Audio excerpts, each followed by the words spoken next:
to a special edition of the Tennessee World Affairs Council's Global Dialogue Series. I'm Dr. Debbie Barnard, a member of the World Affairs Council's Advisory Board and Associate Professor of French at Tennessee Tech University. It is fitting that this series is called a dialogue, since today we'll be talking about foreign language education with Dr. Kathleen Stein-Smith. She's a foremost champion for this important effort through her writings, conference presentations, public speaking, and other activities to press the point that language matters. You can find Dr. Stein-Smith's bio in the program notes, but let me share some of her professional highlights. She's a recipient of the Chevalier dans l'Ordre des Palmes académiques, the Order of Academic Palms, bestowed by the French Republic on distinguished academics and teachers, and a member of Pi Delta Phi, the National French Honor Society. She is chair of the American Association of Teachers of French Commission on Advocacy and serves on numerous boards and groups actively promoting foreign language education. Also, and most especially, she's the author of several books and publications on the importance of learning foreign language, most notably Multilingualism as a Global Competency, Skills for a 21st Century World, which came out in January of this year, and the U.S. Foreign Language Deficit, Strategies for Maintaining a Competitive Edge in a Globalized World, which came out in 2016, excuse me. Dr. Kathleen Stein-Smith, welcome and thank you for talking with us today. Thank you so much for having me here today. It's such a great experience for me to actually be, albeit virtually, in Tennessee. You mentioned just a few moments ago the AATF Commission on Advocacy. It's a wonderful group, dedicated, expert, and absolutely helpful at all times. And two of our members, our active members, are Tennessee Bob Peckham and Karin Sorensen from Tennessee. Mm-hmm. Yes, so I know both of them. I know. And so it's doubly fun for me to be here today in Tennessee. Well, we're very, very glad to have you. And I wanted to ask you, what is the current state of foreign language competency in the United States? That's a great question. And it's one of these funny questions. It depends how you look at it. On the one hand, there are about 70 million people, according to the latest census figures, in the US who speak a language other than English in the home, and most of whom also speak English. So there's actually a lot of foreign language, or I should say world language use, going on in the US. However, on the other hand, American students, US students, are relatively unlikely to be studying or learning a language. Just according to the latest figures that I've seen, it is just under 20%. And so that's very concerning. So that would mean a lot of Americans still remain monolingual, speaking only English, understanding only English. Foreign language education has in some ways declined in recent years. And when I say decline, that's in no way intending disrespect to foreign language educators.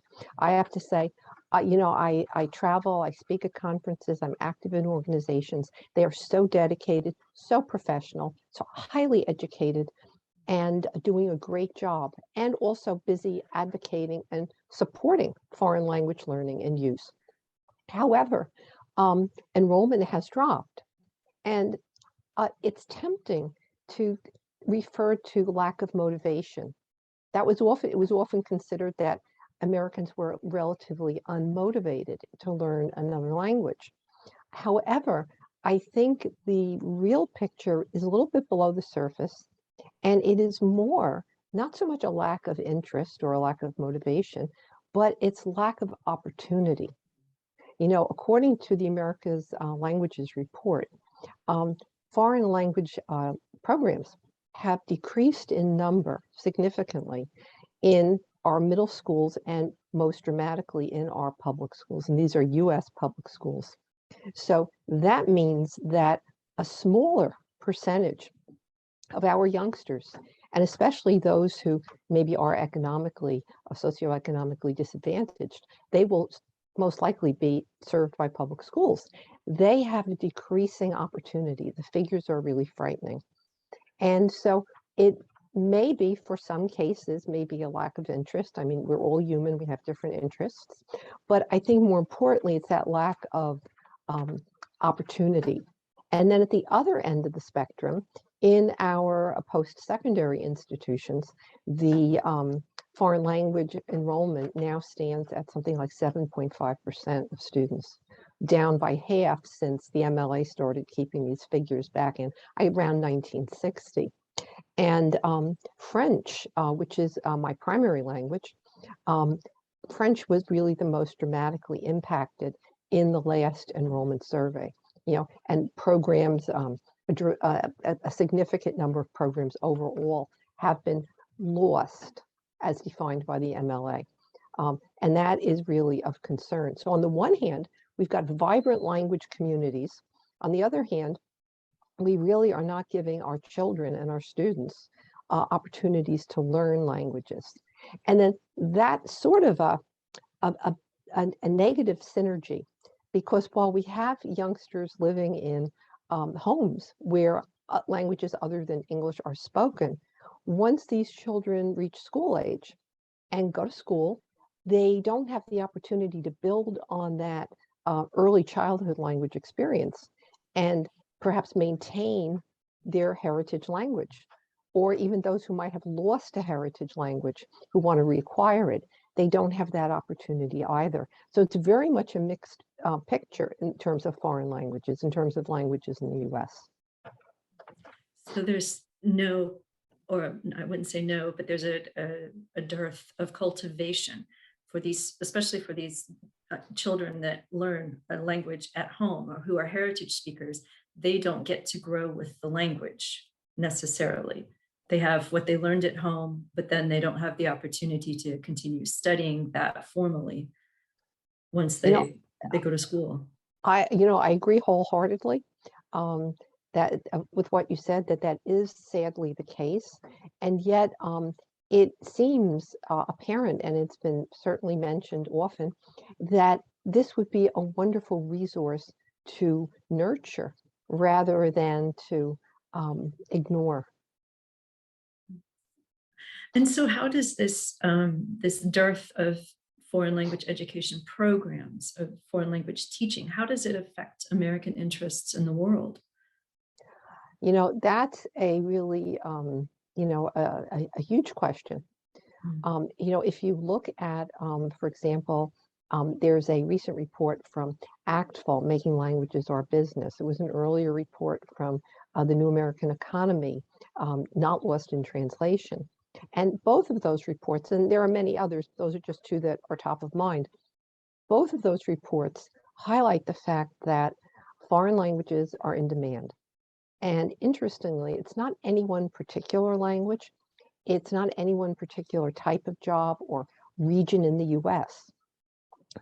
So many languages are high in demand and across the country and in all types of jobs, from entry-level positions to the executive suite.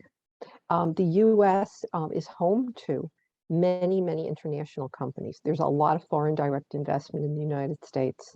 I know I had seen some figures recently that in my home state of New Jersey, that there are over 100 just French companies alone doing business.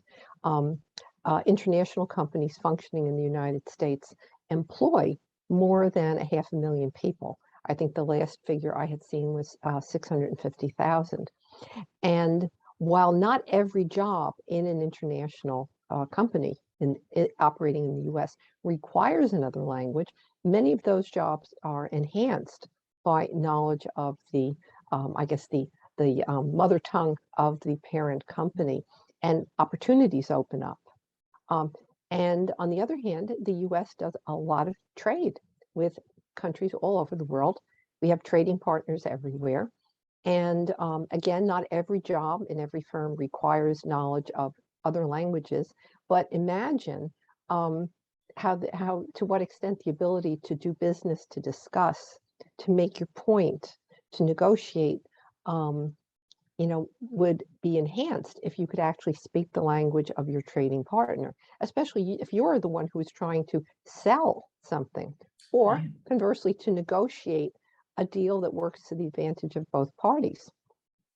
And sadly, um, many Americans assume that everyone speaks English. And while that's a tempting assumption, and certainly many educated people around the world do speak English, it's a tempting assumption, but not true, first of all. There's a great report from the British Council that actually found that about 1/4, 25% of the global population speaks English to any useful extent. Now, certainly, again, in the business world, in the world of scientific research and technology, many people in other countries will speak English. But then there's that other thing. Do they necessarily want to always have to speak English when either you are a visitor in their country, visiting their offices or their laboratories or their facilities? Do they want to always have to speak the language of the visitor? Might they not feel more comfortable? Might it not be more easy to develop that kind of team synergy if we also could speak to some extent their language also? Right. And yet there's this trend towards globalization, right, across the United States in education, in primary schools and secondary schools and universities. And there's a big push for this. So is there a disconnect? Do you see a disconnect between this general trend towards globalization and the decline of teaching of foreign languages? And if so, to what do you attribute it? Why? Why do we want globalization on one side, but we don't want foreign languages on the other? That is the best question ever. And that is actually what drove me to do my doctorate really in sort of mid-late career and to actually continue that research and writing. The university, my university, was really had for its logo for a long time that was the leader in global education. We were one of the earliest members, I think possibly the first member, of the UN Academic Impact. And we were really very, and through that connection, I actually was privileged to serve as the French language facilitator in the Many Languages, One World program, that the Global Youth Forum that was sponsored by the Academic Impact. So I see totally this need for global learning. And I see totally the need for multilingualism as part of global learning and also in the development of global citizenship skills. How indeed are we going to work together, as we're going to have to effectively address all these complex global issues that are out there? Climate change is the one that I have top of mind, but there are countless others. And again, there's that idea of working harmoniously, working efficiently in a multilingual team.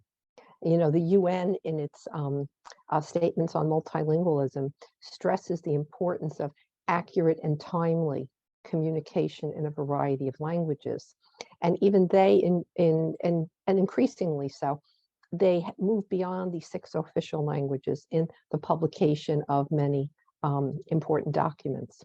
But so in the face of all of this, why is foreign language learning declining?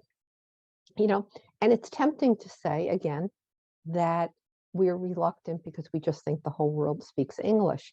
But I don't think that's the whole case. I think that's like an easy answer. And it kind of, in a sense, like lets us off the hook. If that's the case, then we don't have to do anything further. I really think, again, and I know I mentioned this earlier, but it's on my mind constantly and more, that it really is this lack of opportunity. I look at this and I see that, for example, private institutions, private schools, a higher percentage, for example, of private elementary schools than public offer language programs at the elementary level.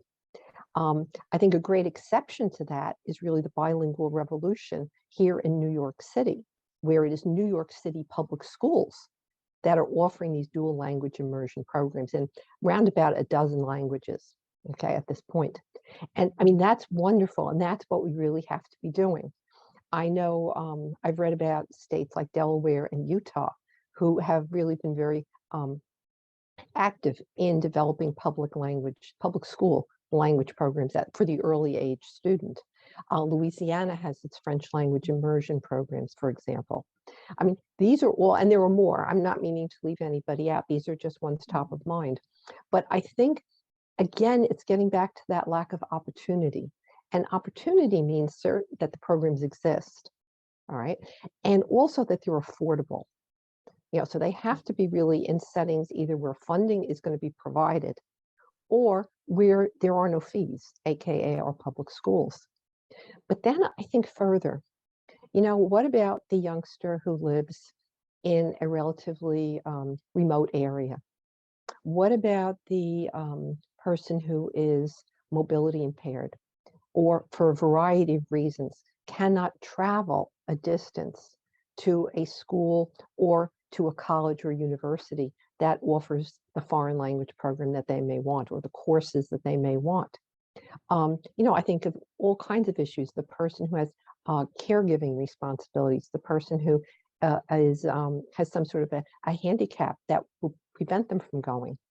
And I think online learning is a big part of a solution that for those people. I think there are two factors that can actually get more people involved in foreign language learning, assuming that the motivation is there.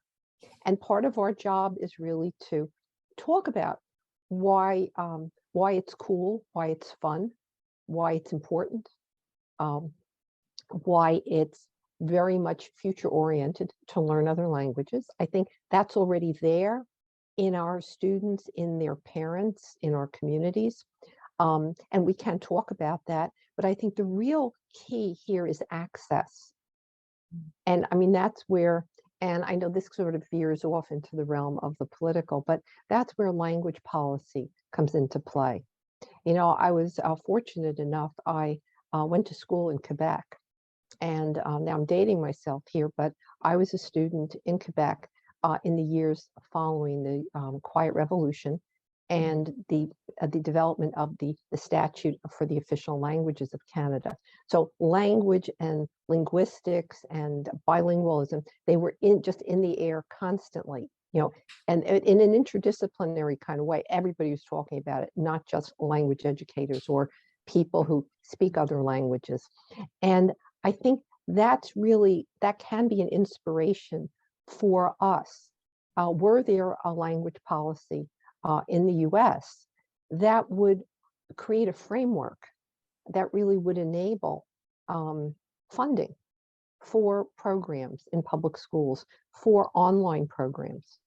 And then, of course, we can't forget our community organizations. We talked earlier about the families, the heritage speakers. What about these parents and grandparents who want the little ones to maintain their heritage languages? A lot of heritage language communities are very, very active. Top of mind, I was recently in New Hampshire at my first in-person conference since the pandemic. And I was impressed hearing about, for example, the Franco-American Center in New Hampshire and all the activities that they offer in person and online, and really, and I believe free of charge, most of them. And for people of all levels of linguistic ability, of all kinds of interests, all ages. And there are organizations like that. In New York City, there's of course the French Institute, and then there's Albertine. Albertine offers programs in French and English in person, online, so therefore accessible really to everyone. So there are lots and lots of community-based organizations around the country doing that. And I think we also need to encourage those initiatives as well. Do you think then that language learning is something that should be mandated from the top down?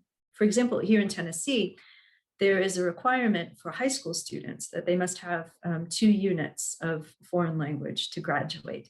And Tennessee has routinely led the nation in foreign direct investment. for the, I don't think we're number one right now, but we have been recently. Yes, yes. But at the same time, there's this paradox of a waiver that students can request that will waive their requirement for foreign language. So foreign language is a requirement, but it's a soft requirement. It's one that can be, it's fungible. It can be eliminated if, or waived if necessary. So do you think that a foreign language policy, a national policy or a state policy is called for? How do we fix this? You know, that's a very interesting question because on the one hand, in the US, different from many other countries in the world, education is primarily a local structure.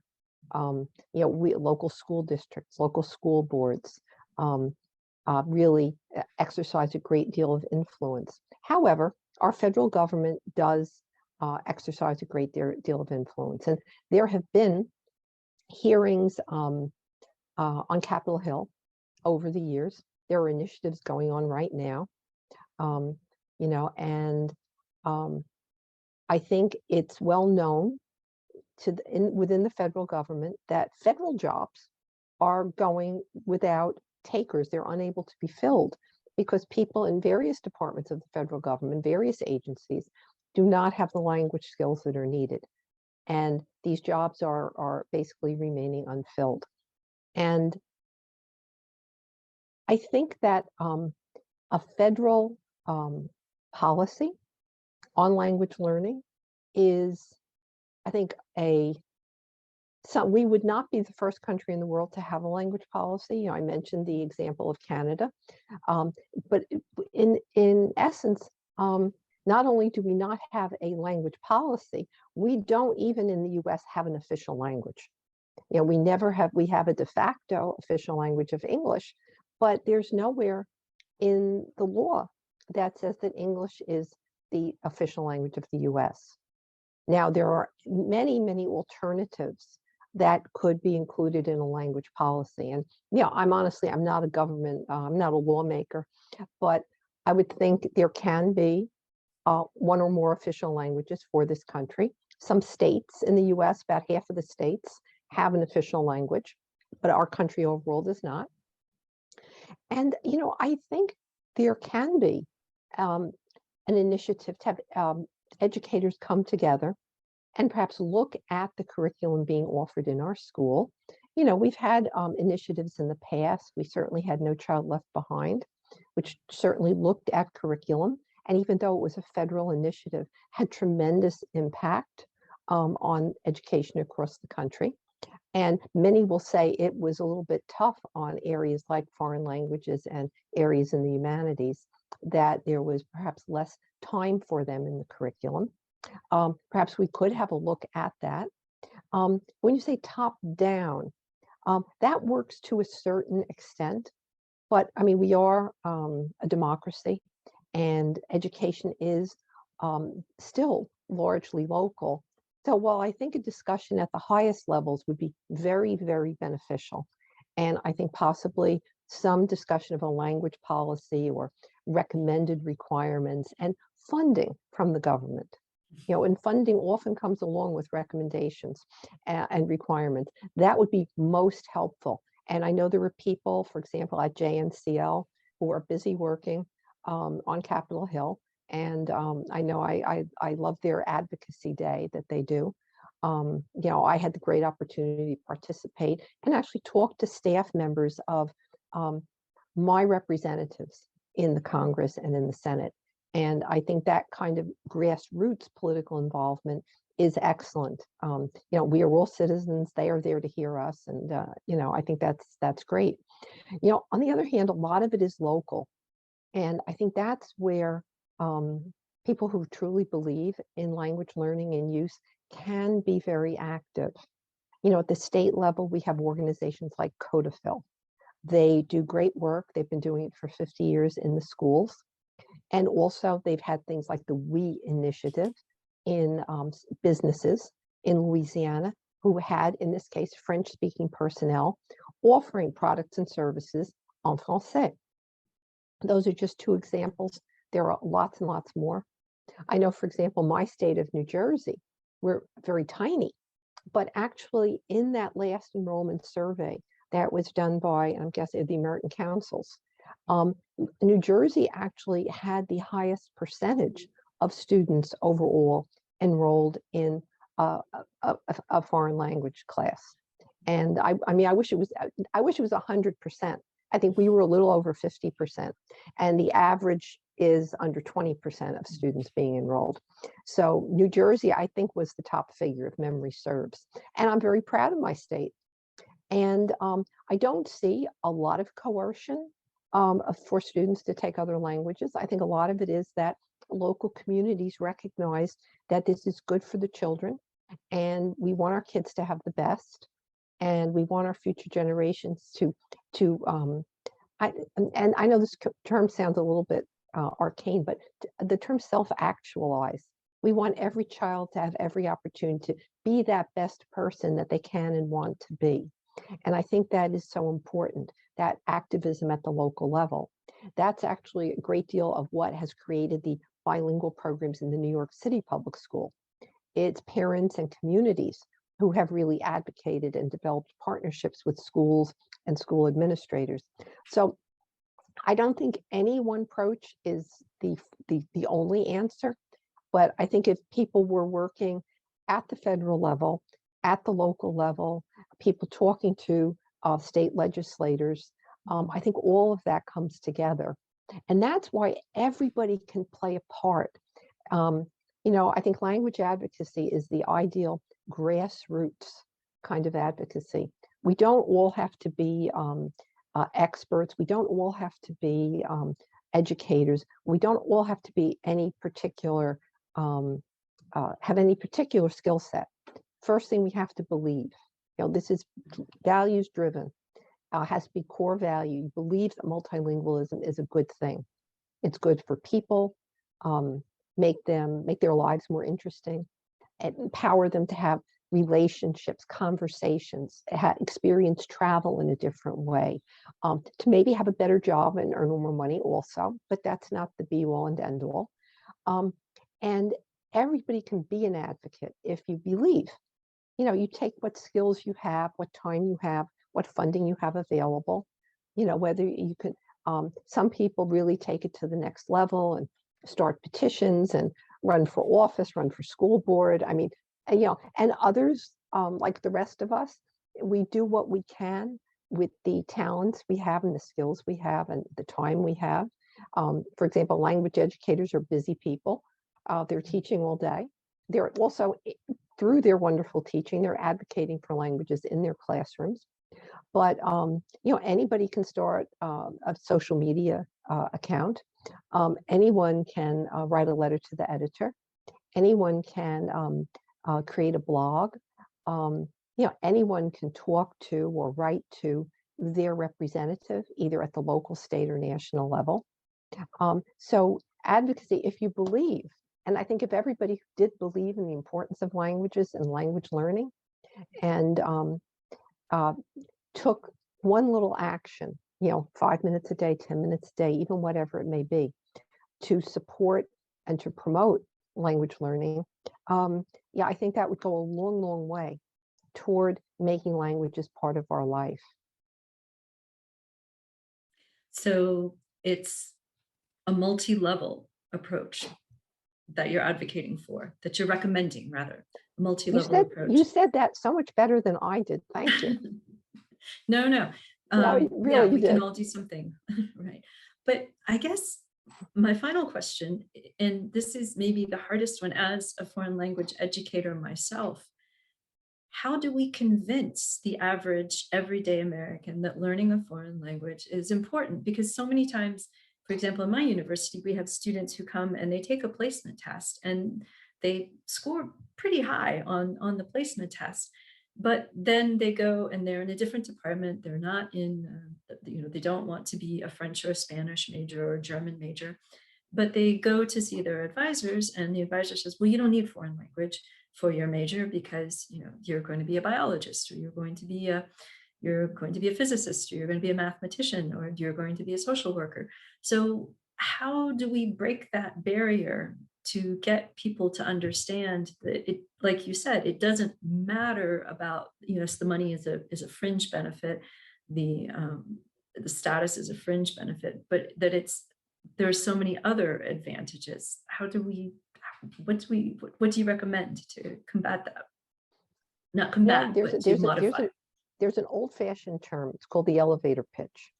And I guess nowadays people refer to it as talking points. Mm, And I think it's so important that all of us who care, who believe, whether we're language educators or concerned citizens or parents or community members, we need to have our talking points ready at all times and never ever pass up an opportunity to talk to somebody. Be it a school principal who said, "Oh, I took French in high school and I don't remember anything," or "I could never speak it." That you have an opportunity there rather than just running away and saying, "Oh no." You have an opportunity there to talk to that person. And then you might have a parent who will come to you and say, "I want my child to have a good job. How is this going to help him or her?" mhm. And you have also then the person who is among the converted, among those who believe. But your talking point is going to be different whether you're talking to a prospective student, a parent, an institutional decision maker, someone who maybe had a less than stellar experience with foreign languages. And you can start off by telling them, foreign language classes have radically changed, just like everything else in the world. They're radically different than the foreign language that you may have taken or your mom or grandma might have taken as a youngster. It's a whole new world in the foreign language classroom as well as out in the rest of the wide world. But your talking points are going to be different for each person.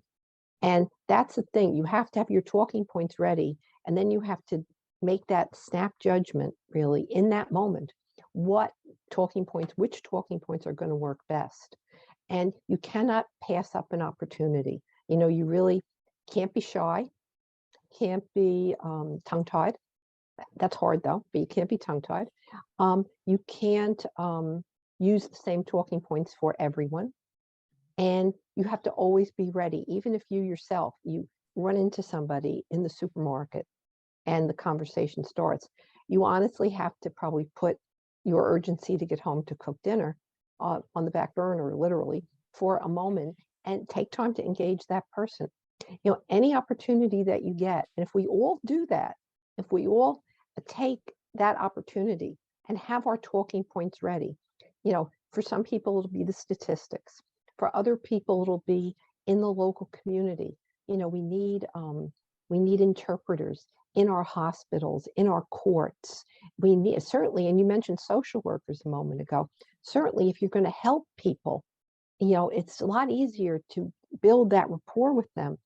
You don't even have to be perfect in that other language. No one's going to expect you to have the skills of a mother tongue speaker. But if you know a little bit, that goes such a long way. So that's great advice. And I'm going to start working on my elevator pitch right now. I'm sure you have a wonderful one. Well, it's not as primed as you suggest. I mean, those are fantastic suggestions to have a range of points and to tailor them to the situation. For example, I hear all the time, "Oh, I took French in high school, but I don't remember any of it." And perhaps that could be countered with, "Well, do you know that you have done something significant to stave off dementia in your later years?" There are wonderful, wonderful lists out there on many websites. I know ACTFL has a great list of the benefits of foreign language learning.